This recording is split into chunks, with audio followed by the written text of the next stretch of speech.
Rotten Skull. I was about 10 years old at the time. For more than half of the summer, I lived with my grandmother in a Soviet apartment building. She supposedly had a greener neighborhood, and we didn't have a dacha or a cottage in the countryside. My parents worked on the other side of town. There was no one my age in my grandmother's yard, so I was all alone. To spend time in the apartment was not an option because of entertainment only TV, and that already occupied my grandmother, and she was the one who drove me out. She said there was no point in sitting in the stuffy apartment, you can get some fresh air and gain strength. Nevertheless, I could not leave the yard in order she did not lose me, and so I existed in such a boring environment, trying to find some adventure, despite my grandmother's reproaches. One day, both the passenger and freight elevators broke down in our apartment building. The only thing at our disposal was the stairs. My grandmother could not go down them, so I also had to do the grocery shopping. Now, fatigue was added to the boredom I had grown accustomed to. It's no fun to carry my bags up to the 13th floor, especially for a 10-year-old kid, but at least he could walk from the yard to the store. After all, the new surroundings were no more interesting than the yard. As I went out to get carrots, I heard loud and measured footsteps down the stairwell. Of course, I had caught someone on the stairs before, but here I realized at once that I had not met that person. The footsteps were very unconventional, evenly, like a slow march. They hit the stairs hard and slowly rose up, rustling the floor slightly. All this was accompanied by heavy breathing, sounding as harsh and hoarse as if from an asthmatic choker, and yet as even as the footsteps, echoing over and over again. The first thing I thought of was a zombie, and then I thought of some invalid, but I was instantly interested, running downstairs to get a glimpse of the mysterious stranger. I made a lot of noise on the way down, but the mysterious footsteps were not lost on me. It was the third floor, when in the gap between the staircases I saw a man walking on the first floor. From above he looked like a small adult, dressed in a dark jacket with a hood pulled over his head. He seemed to be slouching a little, and yes, he was the one who was pacing so loudly. I hurried over to get a closer look at him. It took me about 5 seconds to get through 2 floors, but the strange stranger wasn't on the first floor. I looked in the entryway and in the courtyard, but there was no sign of him. This puzzled me greatly, but I was glad, all the same, that something interesting had appeared in my grandmother's dreary yard, or, more accurately, in the entryway. In the days that followed, I searched all over the stairs, went to every floor, waited until the evening for the loud footsteps, but in vain. I even asked my grandmother, who had lived in the house since settling in and knew everything, about all the neighbors, about the stranger, to which she only grimaced and said that one should not be around suspicious strangers, you never know. They had already fixed the elevators, but I firmly continued to follow the stairs, though I was getting tired of this occupation, as well as of everything else around. One evening when I entered the stairwell, I was on my way to the elevator, but suddenly I realized that those heavy footsteps were again sounding in the stairwell. I ran up the stairs in the blink of an eye, hoping to catch up with the owner. After running down 5 floors, I finally caught up with him. I slowed down, trying to walk as quietly as possible. In addition to his dark jacket, he was also wearing blue-tinged jeans and old, tattered sneakers. His feet stood toe to toe inward, his body twitching slightly as he stepped. He seemed skinny, and it was strange that he was the one stomping so loudly. And taking into account his heavy breathing, his appearance was a little frightening. I followed him like this all the way to the 7th floor. On the 7th floor, he stopped at the door to the apartments and froze. There were only a couple of steps between us. Then he turned sharply in my direction, and I saw his face from under his hood. It looked like all those creepy pictures they print on cigarette packets, but it was scarier.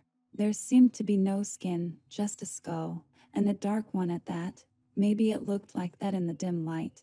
The lower jaw, however, had skin, for it looked swollen, with flecks of rotten brown. The eyes peeking out of the hole were severely bulging, dried out, and did not seem to blink. At least, I don't remember if he blinked even once. The picture was completed by the surprisingly numerous yellow teeth, bent in different directions and sharp in appearance. He was looking straight at me, but he must not have noticed with his half-rotten eyes, for after standing there for about 10 seconds the skeleton man turned around and in the same slow, loud stride staggered out the door. I stood still until the front door slammed, somewhere deep in the 7th floor. Then I ran like a bullet to my grandmother's apartment, trying to hide my shock. Naturally, I did not sleep that night. My memory kept replaying that ugly face, those horrible teeth and tumors, those dead eyes. And of course, I begged my grandmother in the morning to tell me about the occupants of the 7th floor. Grandmother suddenly said that it was better for me to leave here tomorrow. She would ask my parents to take me away, because all kinds of bad people had settled in grandmother's yard, and I would be better off with my parents. However, when my grandmother was distracted by the phone, I ducked out of the apartment door and ran up to the 7th floor. I decided to take a closer look at it. I had explored it before when I was looking for neighbor, but there was nothing remarkable about it. It was just like any other floor, except that they put a door in front of the hallway to the apartments, but that was also found on other floors. Then I decided to sneak in. I thought at first I would pick the lock with a pin, like in the movies, but while I was picking it, it began to open by itself. Someone was coming out.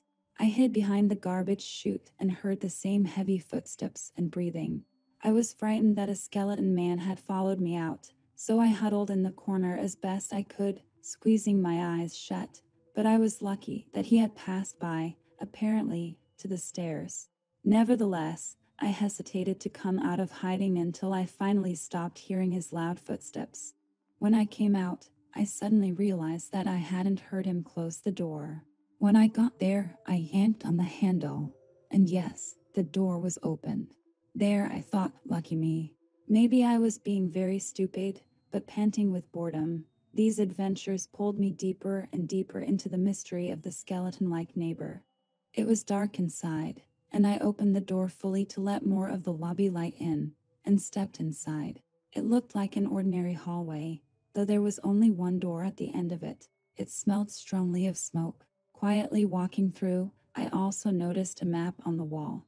The light from the lobby didn't quite make it clear what was on it, but it seemed to be a map of our city, with black marks in some places.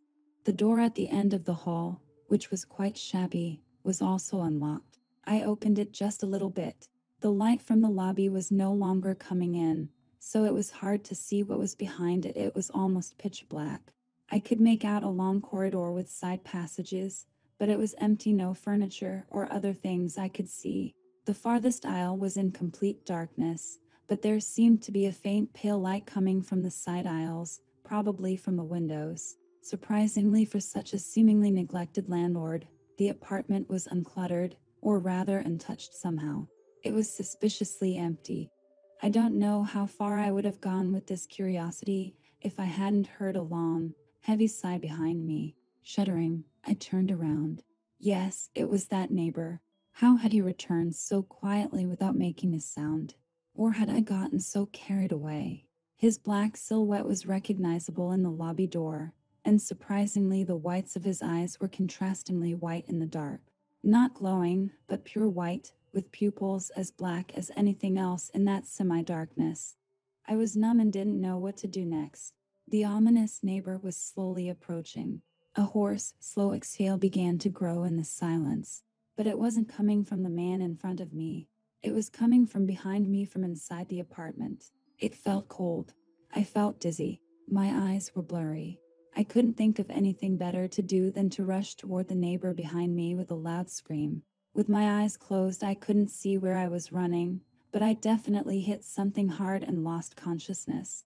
I woke up at home, with my parents. From their words, they urgently took me away from my grandmother.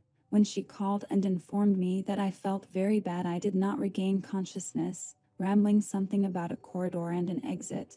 How I got straight to my grandmother from the dark hallway I did not dare to ask, for I was tactfully silent about my adventures, and all the more so about their outcome. Now I was living with my parents again at home. But soon I picked up a strange contagion in my finger. It began to hurt a lot, then swollen, festering. Spots began to appear at the site of the pus, very much like the same ones that my rotten neighbor had. No matter what we did, no matter what we applied, the disease did not go away. Soon we noticed that the dark spots of pus began to spread to the entire hand. The hand was turning black and looked as if it had dried up.